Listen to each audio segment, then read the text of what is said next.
అందరికీ నమస్కారం. నేను మీ కేసీ కృష్ణ.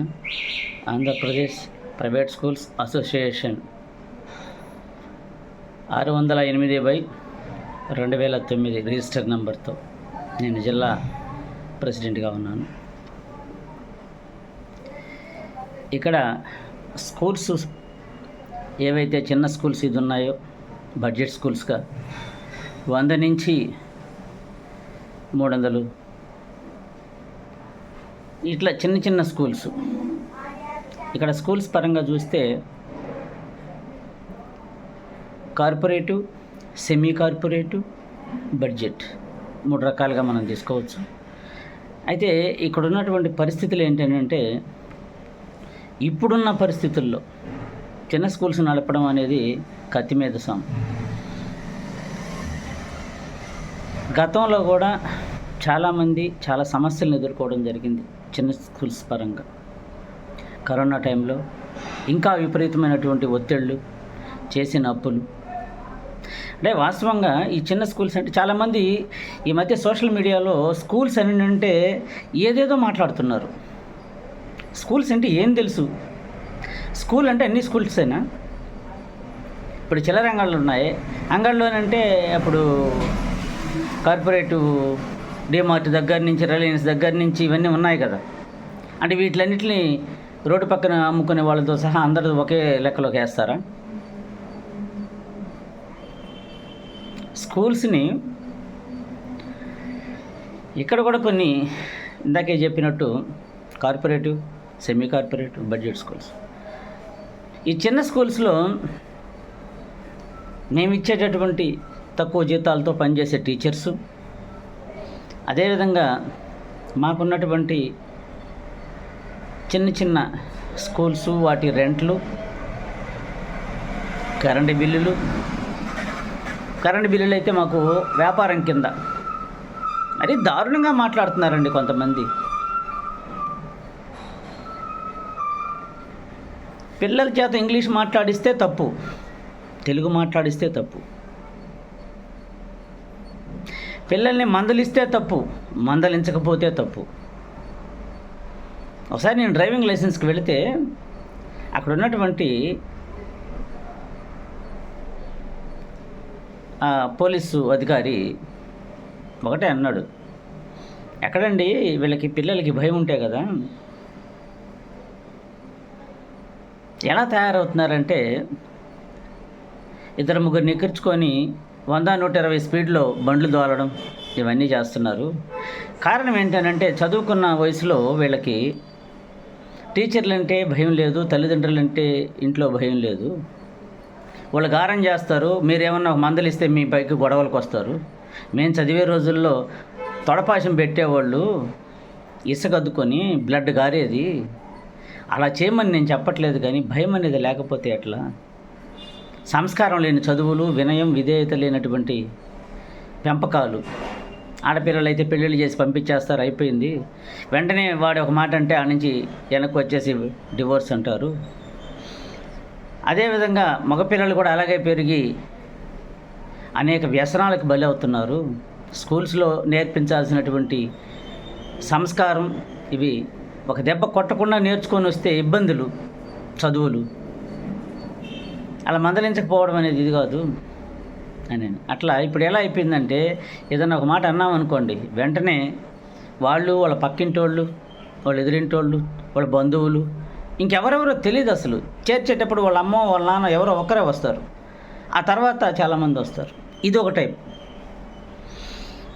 ఈ మధ్య మా మిత్రుడు ఒకడు, సార్ నాకు 60,200 బాకీ ఉన్నారు, వాళ్ళు ఏమి కట్టను అంటున్నారు. మేము కట్టలేమండి వాళ్ళు. ఇట్లా మా చిన్న చిన్న స్కూల్స్లోకి వెళ్ళి ఒక్కసారి ఈ మాట్లాడేటటువంటి ఈ స్టూడెంట్స్ యూనియన్ వాళ్ళు అవ్వచ్చు, ఇలా గొడవలు చేసేవాళ్ళు అవ్వచ్చు, ఒక్కసారి అడగండి అప్పులు ఎంత ఉన్నాయి. మీకేం కనిపిస్తుంది అని అంటే పాపం ఎవరొకరు మెడలో చైన్ వేసుకొని చేతికి 2 ఉంగరాలు తగిలిచ్చే ఉంటారు. కనీసం అవి కూడా లేకపోతే ఒక ఆయన అంటాడు, అవి కూడా లేకపోతే మనకెవరు సార్ అప్పిచ్చేదని. బ్యాంకు లోన్లు ఈఎంఐలు ఎంత ఉంటాయో చూడండి. ₹5, ₹10 వడ్డీలు తెచ్చినట్టు ఎంత ఉంటాయో చూడండి. ఇంకా మిగిలిన రకాలు ఉన్నాయి కొన్ని, నేను చెప్పకూడదు, వాటిలన్నింటిలో అప్పులు ఉంటాయి. దయచేసి ఎవరైనా సరే ఎక్కడైనా సరే మాట్లాడే ముందు వాళ్ళ యొక్క జీవితంలో ఉన్న ఒడిదుడుకులను గమనించి మాట్లాడండి. అసోసియేషన్లు వీళ్ళలో కూడా రకరకాల విధులు, స్కూల్ అసోసియేషన్లు కూడా చెప్తున్నా. చిన్న స్కూల్స్కి న్యాయం చేసే విషయాలు పక్కన పెట్టి, అంటే సమస్య వచ్చినప్పుడు రాజకీయ నాయకులు అవ్వచ్చు, అధికారుల దగ్గరకు అవ్వచ్చు, వెళ్ళి మాట్లాడకపోతే పనులు ఎలా జరుగుతాయి? కమిషనర్ ఆఫీస్కి వెళ్తుంటాను, ఆర్జేడీ ఆఫీస్కి వెళ్తుంటాను, డిఓ గారి దగ్గరికి వెళ్తుంటాను, ఎంఈఓ గారి దగ్గరికి వెళ్తుంటాను, తదితర గౌరవ అధికారులందరి దగ్గరికి వెళ్ళి సమస్యలు చెప్తుంటాం. మా సమస్యలు ఎలా ఉన్నాయి, దయచేసి అర్థం చేసుకోండి, ఇబ్బంది పెట్టద్దు. అధికారులు కూడా చాలామంది ఏమనుకుంటున్నారంటే ప్రైవేట్ స్కూల్స్ అంటే మీకేమయ్యా అని అంటున్నారు.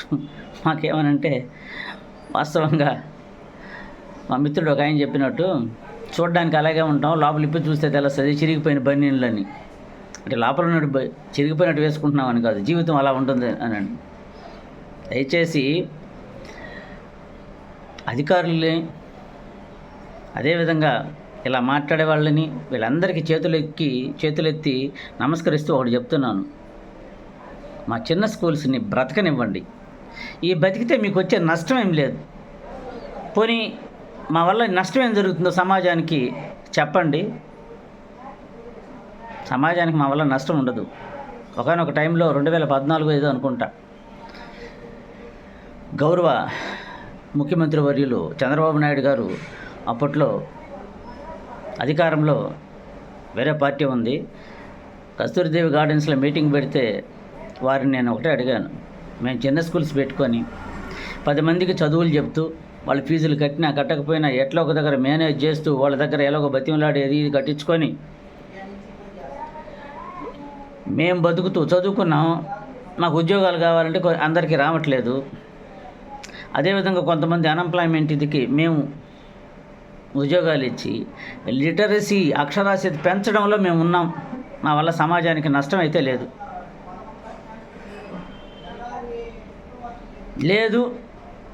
ప్రైవేట్ స్కూల్స్, ఒక్క కార్పొరేటివ్ స్కూల్స్, అదేవిధంగా గవర్నమెంట్ స్కూల్స్ మాత్రమే ఉండాలంటే ఓ పని చేయొచ్చు.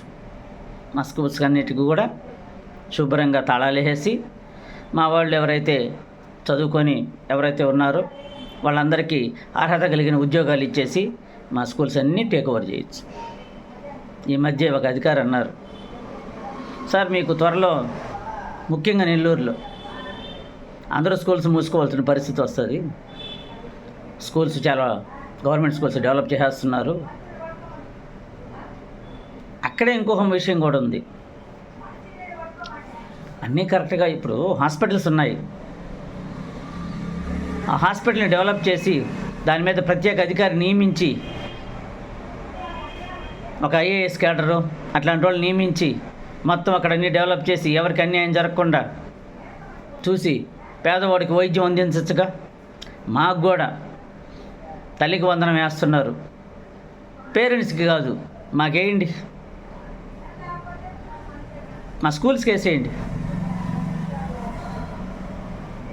మేము కూడా విద్యార్థుల్ని ఇప్పుడు కార్పొరేటివ్ స్థాయిలో ఎలా పోరాటం చేస్తారు అంతకు మించి చేస్తాం మేము కూడా. ఎందుకంటే అప్పులు చేస్తున్నాం, రెండోది వాళ్ళ ఫీజులు సరిగా కట్టట్లేదు. మాకు మీరు వేసేటటువంటి ప్రభుత్వం వేసేటటువంటి తల్లికి వందనం మా దాకా చేరట్లేదు. మాకు ఇవ్వకపోగా మాతో గొడవలు వేసేవాళ్ళు చాలామంది ఉన్నారు. మా అబ్బాయిని ఎందుకు కొట్టారు, మా అబ్బాయిని ఎందుకు తిట్టారు, మా అబ్బాయిని చదవమన్నారంట, మా అబ్బాయికి హోంవర్క్ ఇచ్చారంట, ఏదో కొంత హోంవర్క్ నాయన చదువుకురా అని చెప్పడం కూడా తప్పు అంటే ఏం చెప్తాం?